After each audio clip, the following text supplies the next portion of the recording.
Hello guys, welcome to एडिटो study वाइन्स। आपके अपने चैनल एडिटो स्टडी वाइन्स में आपका स्वागत है। तो आज मैं आपके सामने बहुत ही बेहतरीन क्लास लेके आ रहा हूँ और आज हमारी तीसरी क्लास है आज हमारी। तो क्लास नंबर हम थर्ड लिख लेते हैं, जो है थर्ड है। और हमारी इससे पहले जो है दो क्लासेस हो चुकी है अपलोड। ये है आपका रोजगार विद अंकित का जो येलो बुक है, बहुत ही बेहतरीन बुक है। आप इसकी जो है पहले की पहले दो क्लासेस कर लेना। और RWA की जो है SSC GD की बुक्स है, उसकी PDF भी आपको इसी नंबर पे मिल जाएगा। ठीक है, SSC GD हो गई 2026 वाली। ठीक है, दिल्ली पुलिस वाली बुक हो गई, रेलवे की बुक हो गई। तो रोजगार विद अंकित के सभी बुक्स की PDF अब आपको 7070494476 इस पे आपको व्हाट्सअप मैसेज करना है। ठीक है, सिर्फ और सिर्फ व्हाट्सअप मैसेज करना है, कॉल नहीं करना है। तो आपको सारी बुक की जो है PDF आपको मिल जाएगी। और मोस्ट डिमांडिंग यूथ पब्लिकेशन की बुक भी आपको यहीं पे मिलेगी, रेलवे ग्रुप डी वगैरह की स्पेशल। तो आपको कोई भी स्टडी मटेरियल चाहिए, आप इस नंबर को सेव करके रख लो। तो चलिए, आज हम लोग क्या पढ़ने वाले हैं? आज हम लोग पढ़ने वाले हैं सिंधु घाटी सभ्यता या फिर हड़प्पा सभ्यता। तो उसको आज हम लोग पढ़ेंगे बड़े ही आराम से। शुरू करते हैं। थोड़ा सा मैं जूम कर लेता हूँ उसको, ताकि जो है आपको क्लियर दिखाई दे। चलिए, तो आपको ये नंबर नोट कर लेना है। चलिए शुरू करते हैं।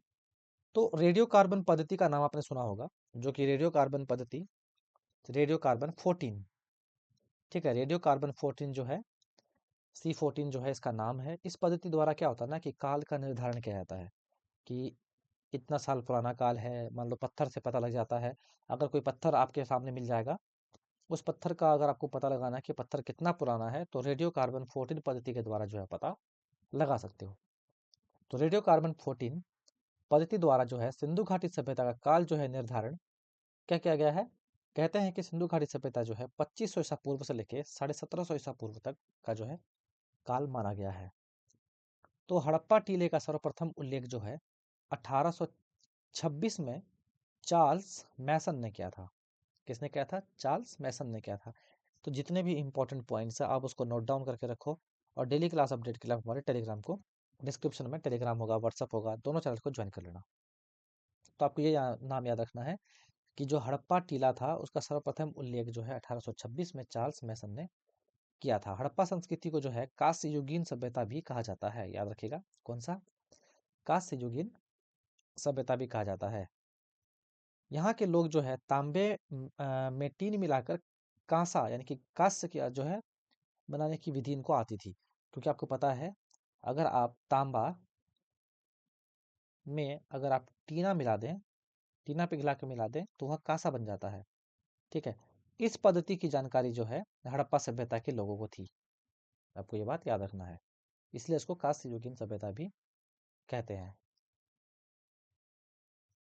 नेक्स्ट आता है सिंधु घाटी सभ्यता की जो है खोज राय बहादुर दयाराम साहनी ने 1921 ईस्वी में किया था। कब किया था?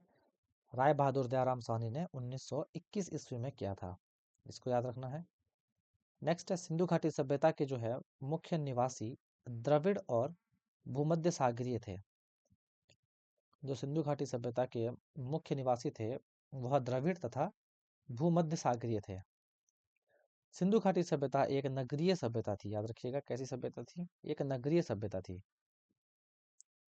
सिंधु घाटी सभ्यता का प्रमुख बंदरगाह कौन सा था? लोथल। कौन सा था? लोथल। यह एक नगरीय सभ्यता थी और जो बंदरगाह था वहाँ का क्या था? लोथल था। सिंधु घाटी सभ्यता की लिपि जो है भावात्मक यानी कि चित्रात्मक, दोनों में से कोई भी आपको ऑप्शन में मिल जाए, भावात्मक या चित्रात्मक थी। यह लिपि जो है दाएं से बाएं लिखी जाती है। आपको पता है दाएं से बाएं जो है उर्दू भी लिखा जाता है। ठीक है, उर्दू भी लिखा जाता है दाएं से बाएं।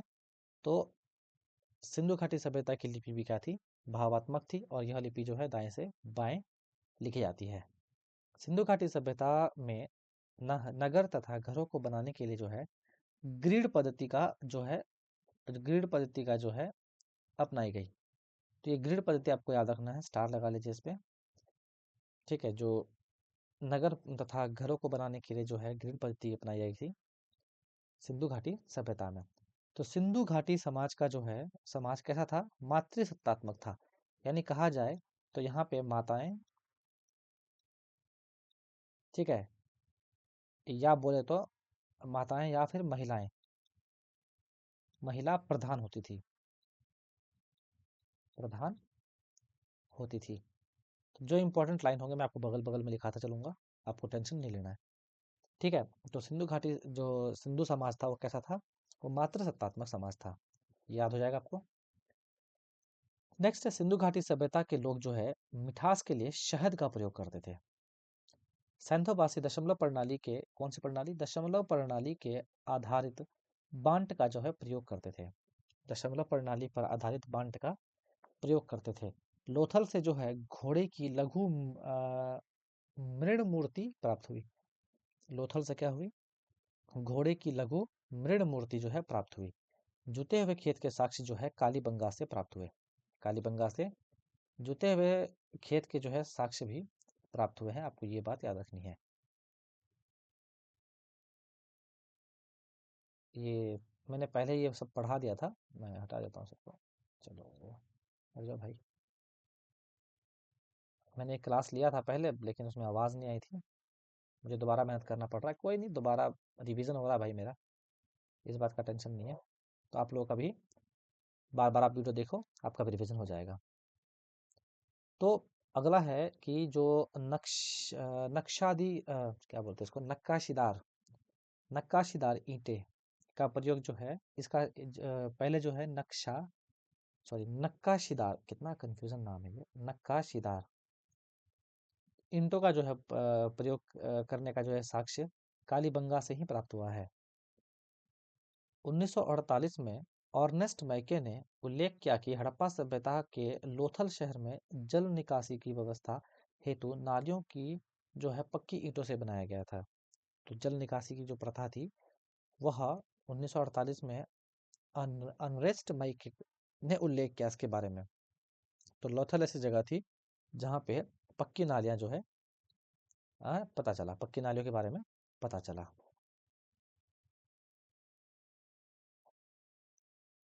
तो चलिए अब यहाँ बात कर लेते हैं हम लोग सिंधु घाटी सभ्यता के जो है प्रमुख स्थल। यहाँ पे प्रमुख स्थल मिलेंगे, यहाँ पे अभी कहाँ पे वो स्थल अभी में अवस्थित है वो पता चलेगा, और किस नदी के किनारे में है वो पता चलेगा। जैसे कि आप यहाँ देख सकते हो, हड़प्पा प्रमुख स्थल जो है पाकिस्तान में है अभी, और रावी नदी के किनारे है। मोहनजोदड़ो जो है पाकिस्तान में है और सिंधु नदी के किनारे है। ठीक है। चनहुदड़ो जो है पाकिस्तान में है और सिंधु नदी के किनारे है। तो मोहनजोदड़ो और चनहुदड़ो, दड़ो दड़ो याद रखिएगा, दड़ो दड़ो एक ही जगह है पाकिस्तान में, और नदी भी दोनों क्या है, एक ही है, सिंधु। ठीक है, क्या नदी है, सिंधु। तो दड़ो दड़ो याद रखिएगा, चनहुदड़ो और मोहनजोदड़ो। कालीबंगा जो है राजस्थान में है, घग्गर नदी के किनारे है। लोथल जो है गुजरात में है और भभुआ नदी के किनारे है। रोपड़ जो है पंजाब में है और सतलज नदी के किनारे है। आलमगीरपुर यूपी मेरठ में है और हिंड नदी के किनारे। रंगपुर जो है गुजरात में है और भादर नदी के किनारे। रंगपुर गुजरात में है, भादर नदी के किनारे। तो भादर हो गया, भोगवा हो गया, ये क्या हो गया भाई, एक सेकेंड, एक सेकेंड, एक सेकेंड। तो अब कौन सा आ गया, धोलावीरा। धोलावीरा जो है गुजरात में है, लेकिन जो है कोई भी नदी नहीं है किनारे में। बनावली जो है हरियाणा में है, कोई भी नदी जो है नहीं है। और राखी गढ़ी जो है ये भी हरियाणा में है और कोई भी नदी नहीं है। और एक इम्पॉर्टेंट है आपका, कौन सा, सुतकांग डोर। सुतकांग डोर जो है पाकिस्तान में है फिलहाल और दाशक नदी के किनारे है। ठीक है। सुतकांग डोर जो है, देख लेता हूँ मैं रिकॉर्डिंग सही चल रहा है कि नहीं चल रहा, बीच में थोड़ा सा इनकरप्ट आ गया था, जी सही, बिल्कुल सही चल रहा है।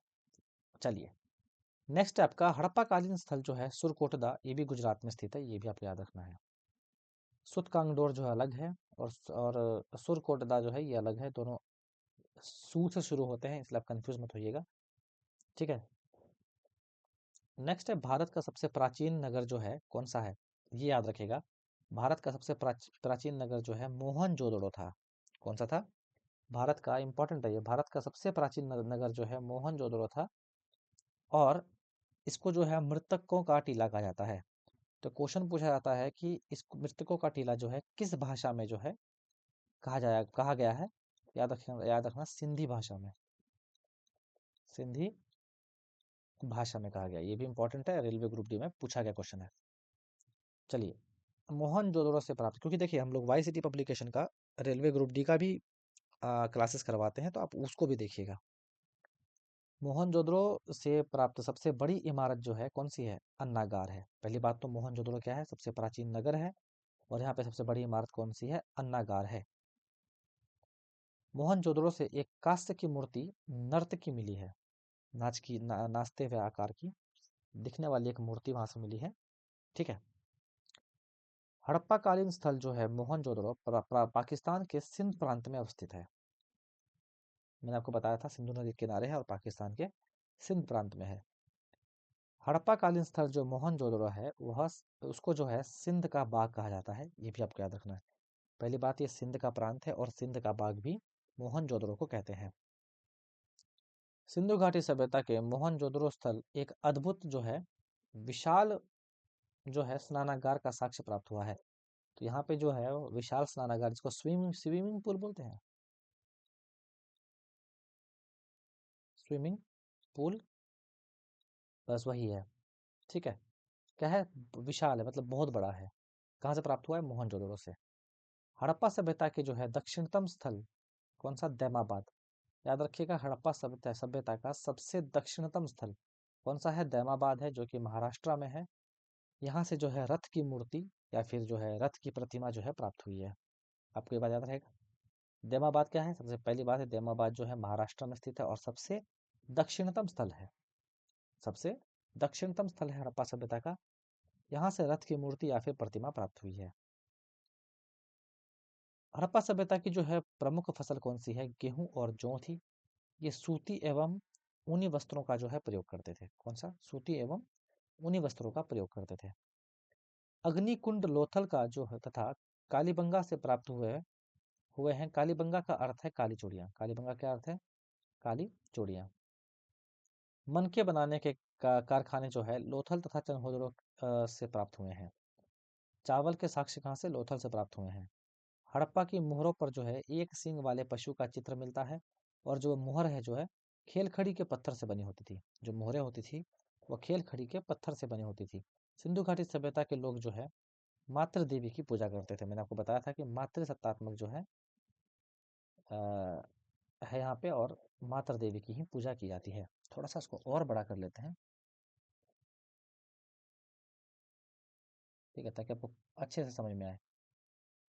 चलिए, हड़प्पा सभ्यता के जो है लोग वो मनोरंजन के लिए पहली बात तो मछली पकड़ने का काम करते थे, शिकार करना पसंद करते थे, पशु पक्षियों को जो है आपस में लड़ाते थे। ठीक है, और पासा खेलने का इत्यादि विधि का जो है प्रयोग करके वो अपना मनोरंजन करते थे।